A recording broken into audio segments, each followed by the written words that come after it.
Well, it's the end of an old year, the start of a new one, and that means it is time to take stock on the things we were able to accomplish in the previous year and look forward to what we are hoping to accomplish in the upcoming year. What's going on, everyone? I'm Jay, my channel Square Pegs. If you're new around here, click that subscribe button and ring the notification bell so you can keep up to date with everything I've got going on. I upload twice a week covering the best in modern and retro gaming. Now, I've covered all my pickups throughout the year. You guys know everything that I have grabbed, and what I want to do today is I want to take a look forward to 2022 and let you know what my collecting goals are for the year. Now, straight up, I wholesale stole this idea from Retro Rivals, and if you do not know who they are, please be sure to check their video out up here right now. The first thing for me, and this is actually not necessarily for me, this is more for Meredith, and this is kind of the antithesis of what she likes. She's actually a minimalist. She doesn't like to have a lot of stuff around her, and I just like having the physical media. So while the goal is to collect it for her, it really is kind of for me to be able to complete the series of The Legend of Zelda. I would like to have physical media for every piece of Legend of Zelda property out there, barring Philips CDI. I don't really care about that. And that means tracking down things like the original Gold Cart Zelda, finding A Link to the Past. I want that complete in box. I would like to be able to find Minish Cap complete in box without having to sell a kidney to be able to get it. A couple of DS games, as well as finding Majora and Ocarina with the lenticular covers. Now, you're sitting here listening, you're going, Jay, that's most of the Zelda stuff, and you're right, because I have been contented buying things just digitally for a while, but I like physical media. I want to be able to have something long after these storefronts are shut down so I can make sure that it is mine and I am able to play it whenever I want to. Next up, I want to continue collecting more stuff complete in box for the Sega Genesis. This was a collection I just kind of accidentally stumbled into this year. I didn't set out to do this. I actually went to a flea market here locally at the start of 2020. I think it was in May of 2020 when things were starting to calm down a little bit and it was outdoors pandemic-wise. And I walked through and there was a toy booth there and they had copies of Genesis games complete in box, and I bought 3 of them, and it's kind of a thrill, right? And since then I've added a bunch more, either through getting them through Video Games Monthly, finding them for cheap at conventions, or in the case of a few of my sports titles, when John Hancock gave me doubles that he had on hand. And it's kind of reignited a love for the Genesis. Like, the Genesis was my 16-bit console, and it's something that I've had a strong love for a long time, and adding stuff to that collection is a big deal. Now, I'm not a completionist. I'm not looking to add the entire library complete in box to my collection. In fact, far from it. I'm looking to add very specific titles, very specific things that I love. Primarily stuff like Toe Jam and Earl Panic on Funkatron, one of my favorite all-time games and its sequel, Shining Force and Shining Force 2, which are games that are absolutely fantastic and just really speak to what the Genesis was capable of doing, and something that I wish had more RPGs on it, because the few that it have are really good. It's just such a focus on arcade and action games that I think it kind of missed the boat there. So adding Shining Force and Shining Force 2 would be huge. In the spirit of those RPGs, I'd also like to add Phantasy Star 2, 3, and 4. I owned all 3 of those when I was a kid, and I sold them when I became a teenager, when I was going after things like the PlayStation 1 and the PS2. I really miss those. I wish I had those back. I'd also like to add games like Fatal Fury 2. You know, it's kind of a strange one to say, but I love fighting games, and the Fatal Fury series and the King of Fighting series are my absolute favorites, and I would like to be able to have those complete in box. I picked up Fatal Fury 1 recently, and it's just wonderful. I would love to be able to have its sequel in box on my shelf, as well as anything from SNK. I was recently introduced to the series Uncharted Waters from RG Fam Games. He is a fellow YouTuber. I met him at the Midwest Gaming Classic. He would really like to see me do a Koei ranking video going forward, and I watched his Midwest Gaming Classic pickups video, and he picked up the first Uncharted Waters game for the Genesis, and yeah, I would like to add that to my collection because I think it looks fascinating. So this one's for you, RG Fam. I definitely want to get those games on the shelf. Another thing I would like to add as far as collecting goes is just continuing that Genesis collection. Not necessarily complete in box, but just kind of adding games to the collection that I didn't know existed or I didn't know were as good as they are. And that's really been a huge boon for me where Video Games Monthly has come in. They have sent me a ton of Genesis games this year, stuff I didn't even know existed, and I've had so much fun trying these games out for the first time or revisiting for the first time in 25 or 30 years that just it makes me excited to be playing on the Genesis again. And there's so many great games out there. I would love to be able to continue to build that collection and just keep adding on to it and keep building it up. I'm a big fan of rhythm games, and one of the biggest problems I have with rhythm games like Guitar Hero and Rock Band is the unreliability of the controllers. We used to pour through guitar controllers when we played it heavily back in the day, and I don't have any anymore. And I see these games and I see my drum kits and stuff like that just sitting around collecting dust, and I would love to get guitars back in the collection to be able to continue playing them. Those were so much fun to play, and they were so well made, and I miss playing things like the Beatles Rock Band or playing Guitar Hero 2. With all the DLC I have for that game and for Rock Band itself, I would just love to be able to get back to those and be able to play them again and just have so much fun doing it because they're such a great title, and I really lament the fact that rhythm games have gone away and we don't have access to great peripherals and games like that anymore. I want to get those guitars back so I can introduce them to Victor again.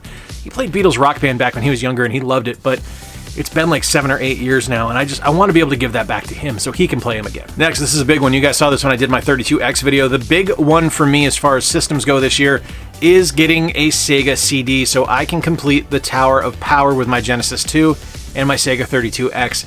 I'm that close, man. I'm 2/3 of the way there. I got to get across the finish line this year and pick up a Sega CD. I had a few lines on them. I've taken a look at them. A little bit rich for my taste right now, but I'm hoping when I get back to conventions later this year, when I go back to the Midwest Gaming Classic or Southeast Game Exchange or anything like that, I'm able to find one at a halfway decent price, be able to pick it up, add it to the collection, get that checked off, and just be super stoked to have that Tower of Power finally built, finally marking that off the list from when I was a kid. A couple of complete in-box NES games I'd like to add. Battle of Olympus, which is absolutely one of my favorite games, and I would actually be cool with either that on the NES or the Game Boy, or... ¿Por qué no los dos? Why not both? Let's get both. As well as Zoda's Revenge complete in box. I have the original Star Tropics complete in box, and it just doesn't feel right not having the sequel alongside it on the shelf, so getting those and adding those complete in box would be a big deal. I actually picked up a couple of complete in box NES games this year.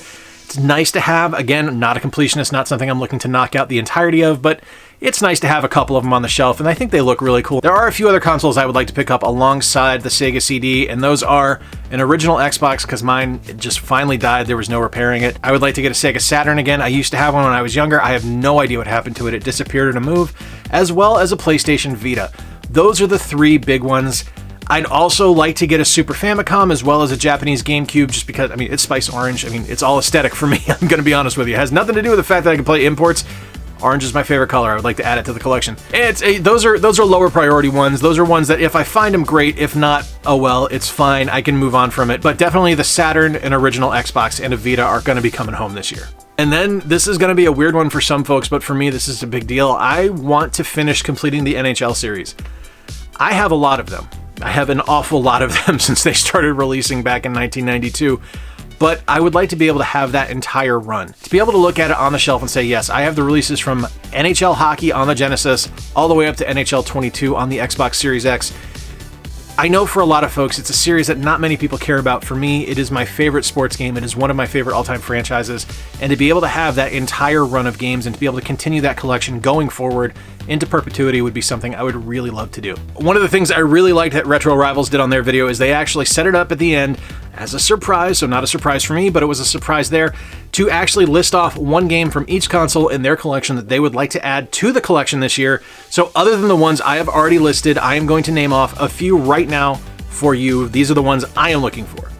NES, it's going to be Castlevania 3. For the Famicom, it's going to be Rockman. Famicom Disk System, it's going to be Ice Hockey. For the SNES, it's going to be Earthbound. I miss having Earthbound physically in my collection. And that one hurts because that is going to be half of a mortgage payment to be able to get that one. It's a very expensive game right now, and as much as I love it, I can't...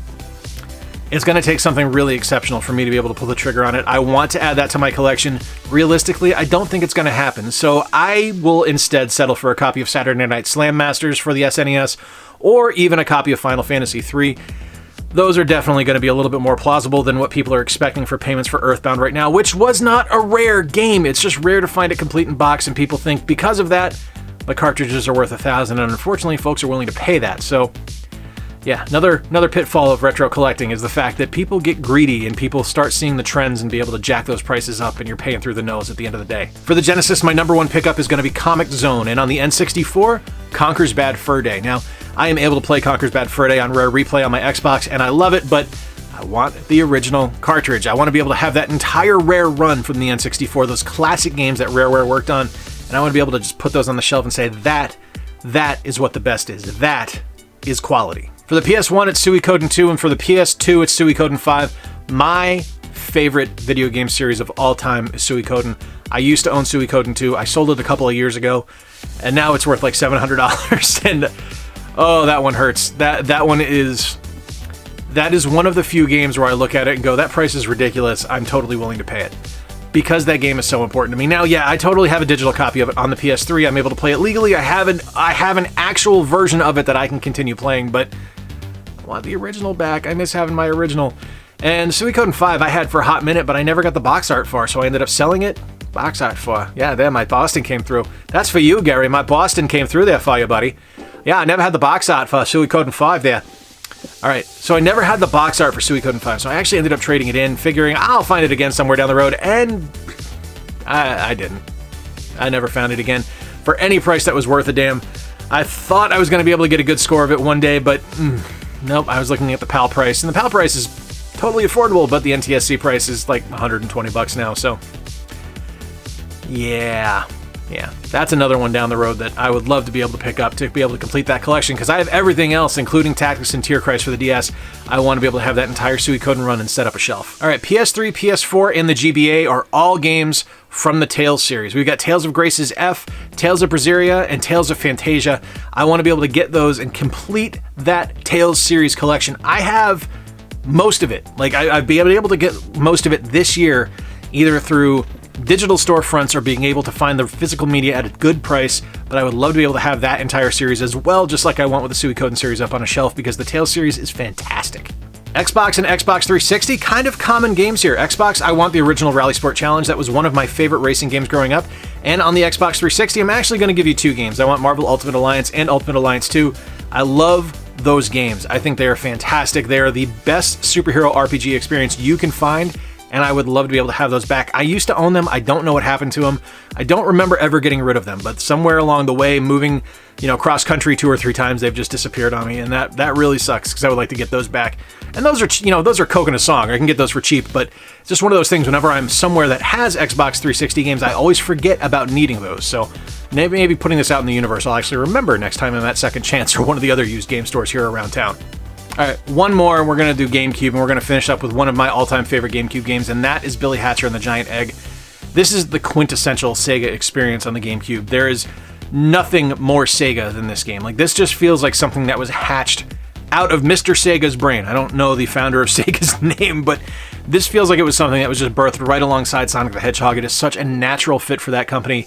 It's super wackadoo, it's ridiculous, and it's just so well done. It is so much fun to play. Victor actually played this for the first time a few months ago, where we played it on a ROM on our emulator, on the Dolphin emulator on my computer, and he checked it out and he absolutely fell in love with it. So it's something I would love to be able to add and just have it on hand, because I think it's a wonderful game.